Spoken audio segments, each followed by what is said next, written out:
আজকে ২৭তম রমজানের কিয়ামের নামাজ আমরা আদায় করলাম। এটা মসজিদুল মোজাইন মসজিদ। ২৭তম রমজান আমরা লাইলাতুল কদর রাত্রি হিসেবে জানি। যদিও আলেম ওলামাদের অনেক মতানক্য রয়েছে, তবে বেশিরভাগ আলেম ওলামারা ২৭শে রমজানকে সমর্থন করেছে। তবে শেষ রমজানের লাস্ট 10 দিনের যে কোনো বেজত রাতের লাইলাতুল কদর হতে পারে। সেটা 21তম হতে পারে, 23তম হতে পারে, 25তম, 27তম, 29তম, যে কোনো রমজানে লাইলাতুল কদর হতে পারে। সো লাইলাতুল কদর হচ্ছে এমন একটি রাত, এমন একটি রাত যেটা হাজার মাসের চেয়ে উত্তম। আর এটার গুরুত্ব এত বেশি হওয়ার কারণ হচ্ছে আল্লাহ তাআলা পবিত্র কোরআনে একটা সূরাই নাজিল করেছেন, সূরাল কদর, ইন্না আনজালনাহু ফি লাইলাতুল কদর। অর্থাৎ এই লাইলাতুল কদরে পবিত্র কোরআন নাজিল হয়েছে, যার কারণে এই রাত্রের গুরুত্ব অনেক বেশি।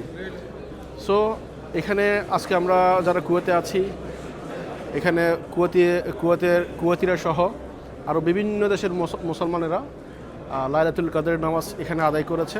পাওয়া যাবে প্রত্যেকটা মসজিদে মানুষের তিল পরিমাণ কোথাও জায়গা নেই।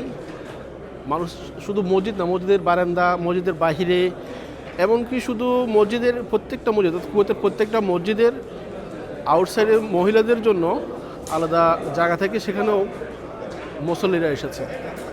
সো লাইলাতুল কদরের এই ফজিলততম রাত্রের উছিলায় মহান আল্লাহ যাতে আমাদের সকলের জীবনে গুনাহখাতা মাফ করে দেন, এবং শুধু আমরা নয়, সারা পৃথিবীর সমস্ত মুসলমানকে যাতে হেফাজত করেন, বিশেষ করে গাজার মুসলমানেরা। সো আমরা গাজার মুসলমানদের জন্য দোয়া করেছি, কারণ সেখানে আসলে এমন একটা পরিস্থিতি বর্তমানে, তারা 1 সেকেন্ডের কোনো নিরাপত্তা বা 1 সেকেন্ড যে আগামী 1 সেকেন্ড পরে যে তারা বাঁচবে সেই নিরাপত্তাটুকুও তারা নেই। সেখানকার শিশু থেকে শুরু করে সমস্ত গাজাবাসী। সো গাজাবাসীকে যাতে মহান আল্লাহ তাআলা হেফাজত করে, আজকে লাইলাতুল কদরের উসিলায় সারা পৃথিবীর মুসলমানকে যাতে হেফাজত করে, এই দোয়া ব্যক্ত করে আমরা আজকে লাইলাতুল কদরের রাত্রি এখানে কিয়ামের নামাজ আদায় করেছি। আসসালামু আলাইকুম।